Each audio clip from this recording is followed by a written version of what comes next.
Okay, now that I've had a little bit of a cigarette, that was from the smoking, right? So I have guilt over smoking. I tell myself I shouldn't, and I would like to quit someday for my health, my pocketbook, wallet, whatever. But from that first experience, it was like, if you're going to do it, hit it like you mean it. Hit it like you mean it. Inhale fully and consciously and appreciate the magic of the tobacco. And I smoke American Spirits, and they're supposed to be organic. They say they're made with organic tobacco. And I like to think they're cleaner, because I can tell when I smoke somebody else's cigarettes, I hack. But within reason, balance, like to be conscious of it and not just smoke for the sake of smoking, because that's my problem. It's almost like a fidget, like an oral fixation. It's less conscious, so I want to be more conscious of my smoking. The other medicines we've done is breath work. It's less breath work and more just breathing fully and opening your body. And I need to work my posture when I'm talking with you. We did yoga, which I've resisted yoga a long time, because, hey, my body is weak, and there's an aspect of laziness, I'll be honest. And my body doesn't like the discomfort, and I realize that discomfort is there, and it's beautiful, and it helps you grow. And if there's no discomfort, you don't grow. It's just the truth. It's the truth. If you're always happy and you're always complacent, then there's no stretching of the expansion of the experience and the soul. So yoga, Taj Mahal, which is a kind of like a sauna, but it is a hut that they have, what they call grandmother stones. There's volcanic rocks that they heat for several hours beforehand. Huge. And they put them inside the middle, and they dump water and dump water and dump water, and it is so uncomfortable. The very first time I did it, I was not comfortable, and I don't want to say I hated it. I was in misery almost. I had to lay down. I could hardly breathe. I didn't want to sit up. I went into rigor. That was the other thing about the two combo experiences prior. The first two combos, my hands did this thing where I couldn't use them. I had little obstacles. It was another plane. But that first Taj Mahal was very uncomfortable, and I was not a happy camper. I felt like a frustrated child being punished. Sweet.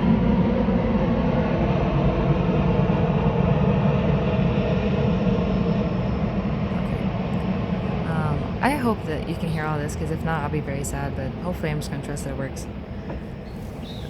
The last Taj Mahal was last night, and this night I felt a lot cleaner. My body felt a lot cleaner after purging so much and becoming in like a higher alignment.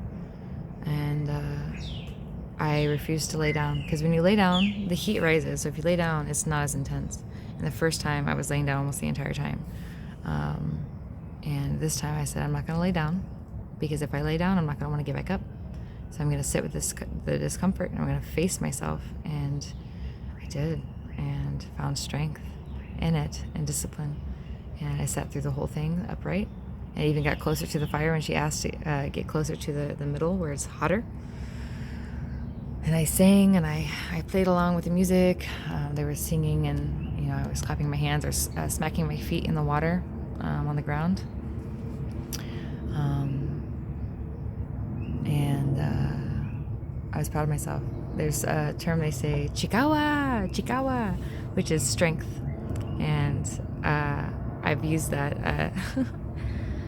The second experience I had when I woke up in the morning, I was still high. I was high for like 10 hours. It was so strong. It was so hard to become human again. But I almost couldn't get up to go pee and get up and shower. And I was like, chikawa, strength.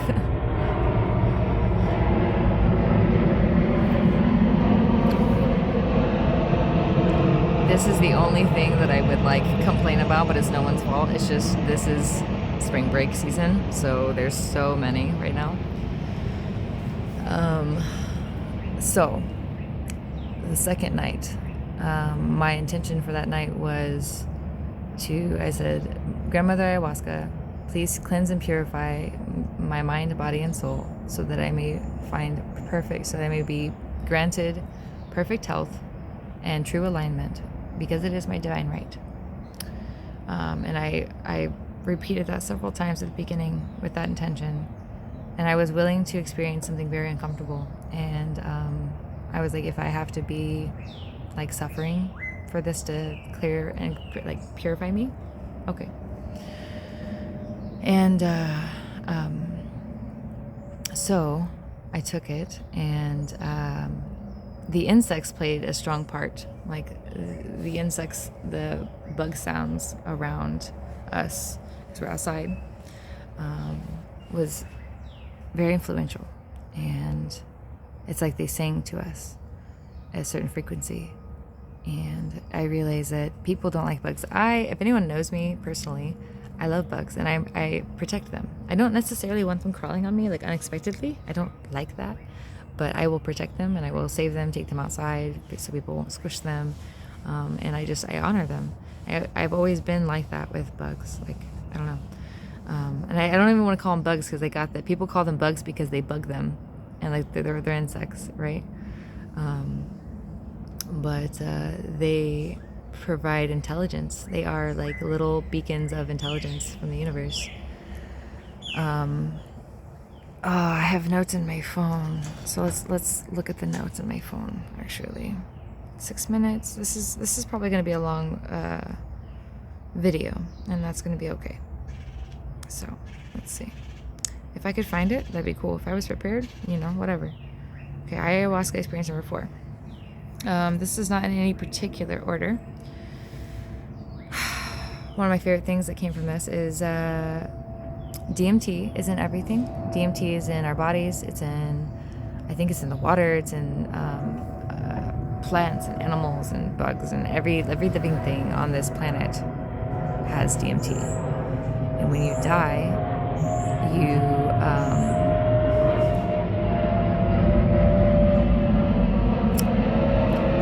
hallucinate, and DMT is released in your brain. That's when you die. That's why you have those experiences that people talk about with NDEs.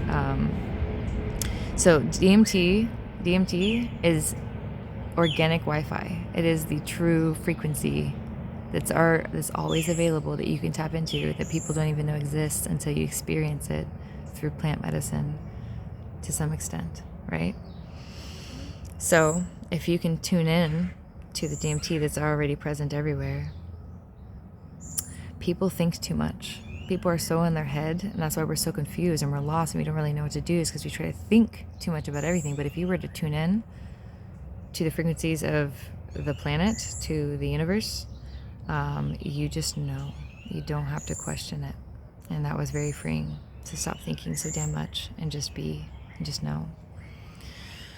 Insects are intelligent frequencies that need to be protected. So everyone just wants to kill them and rid of them, and they're weird. And to me, before this trip, they're little aliens, because they look fucking strange. I love strange though. They're fucking strange, and we don't understand them, but they're just here embodying this frequency of just true alignment. They don't think. They don't have to worry. They don't stress. They have a fight or flight response, and that is it. They are just in natural bliss. It's a very primal energy. I said, I let my phone go dark. I think I'm supposed to become a promoter of the people and the businesses that I love. I was already considering that, but I didn't have the word for it. And that was one of the messages I got last night, was like, I have a following, I have a voice, and an energy that people like to listen to, and people trust me, and people love me and adore me.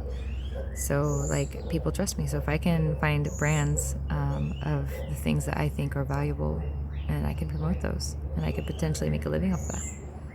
So hey, I feel like people need permission a lot of the times. People need permission for some reason, and I'm guilty. It's like, I need permission to be, is this okay? Like always, everything, almost everything is like, is what I'm doing okay?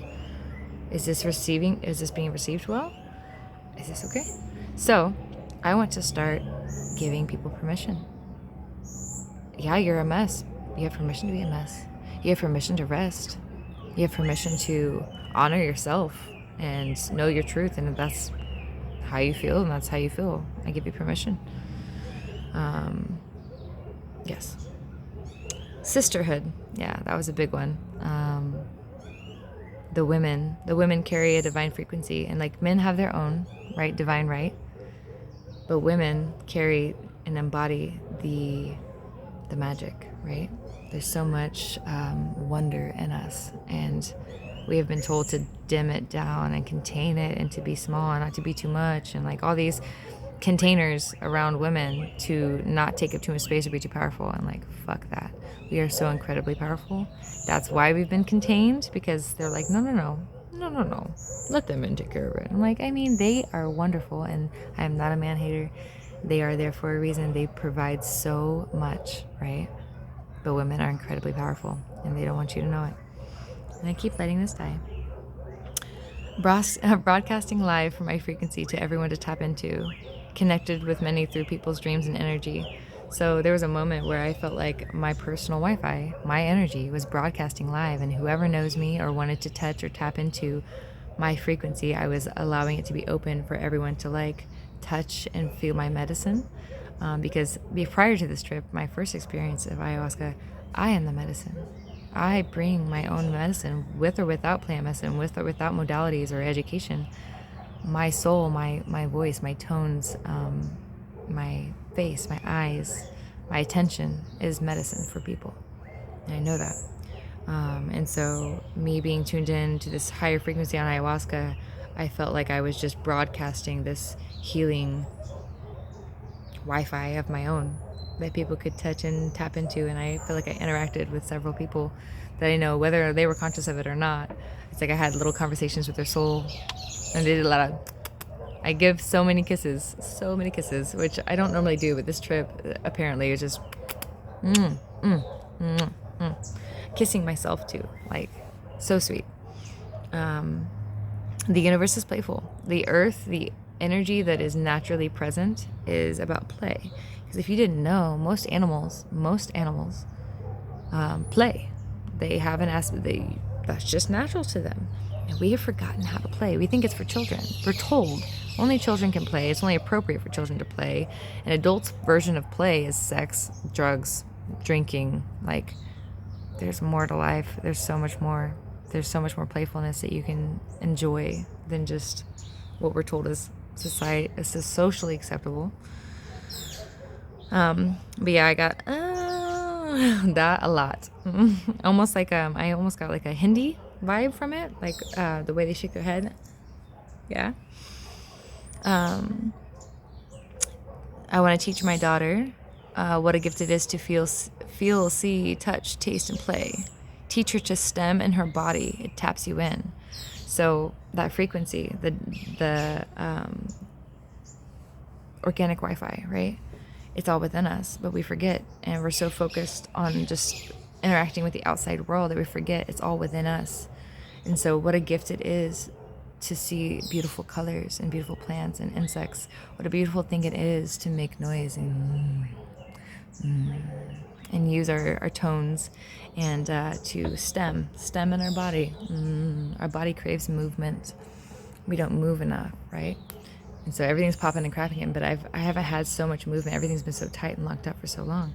So this movement, and just to find the blessing it is to be here and now in this body attuned to the frequency of the earth, is deeper than any fucking television show she wants to watch, like whatever. I need to show her what true blessing is. And that is to be here, now, real, in the present on this earth.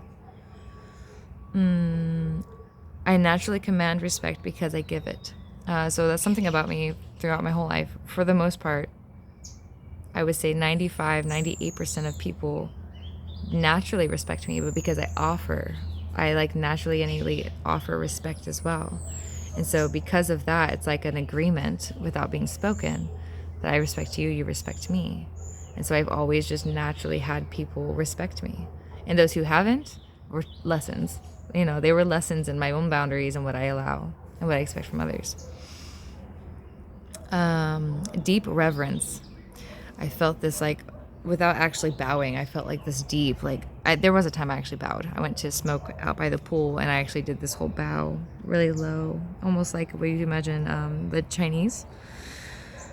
There's deep reverence. I have deep reverence for this medicine. I have deep reverence for this healing. I have deep reverence for every healer that shows the fuck up, and every woman who is unashamed of herself and unapologetic. There's so much deep reverence within me for everything, for the earth, for the insects, for people, for love.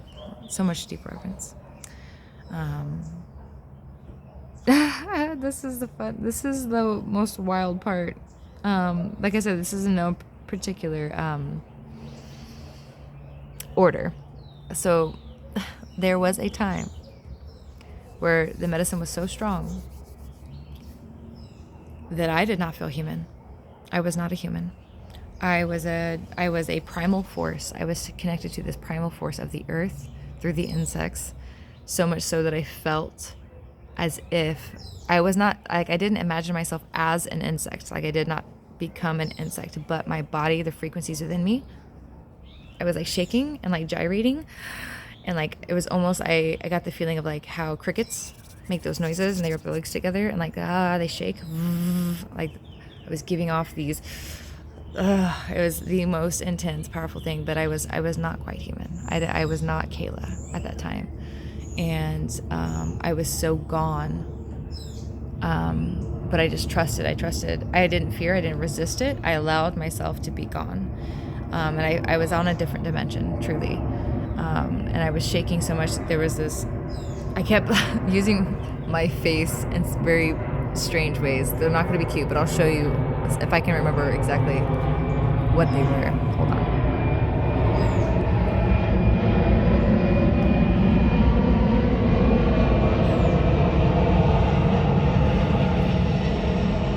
Okay, so something like this, where I'd be like, I was just using my, it's like, because I couldn't see, but I was like looking through my eyes from a different being. Like, I was not Kayla. I was looking through my eyes, and it was wild. And then I would like everything was in me, like it was like attuning to a frequency, and it was intense. And my whole body, like, if you did not know what was happening, and if you were a religious person, you would think I was possessed, because my whole body was gyrating on the floor, and like I was moving my hips, my legs, and like flowing and undulating, and I wasn't in control of it. I just allowed my body to do what it needed to do in order to let the energy flow through me. It was such a pure, like, strong, primal energy that my body had never received before. And so I just, holy shit. I have bruises because I was on the floor. So I have, like, my right hip has this big, like, brown bruise currently, and it's like swollen because I was on the floor and just like writhing around and using the hard, it was like cement, the hard floor. It was soft though, to push my muscles into. It's kind of like if anyone does foam rolling or something. So I was like pushing my butt and like my gluteus maximus against the floor so hard to like knead it, to rub it out, sort of. And that was clever. It felt great. But yeah, I was so gone that I was parched. I was thirsty for like 2+ hours. I needed water, but my water, I couldn't get grasp of where I was, where my water was, how to grab it, how to bring it to me, and to take a drink. So I just let it. And there was times where I'm like, my lips are like dried. And I just laughed. I just left and let it, and I enjoyed it, and just kind of let myself be so dry. But like at the end, I realized like I felt like a dried up lizard, sort of like reptilian brain was just kind of like functioning on just so much, and that took so much of my energy that it burned up all the water that was in my system. So that was yeah, wild. Oh, here we go.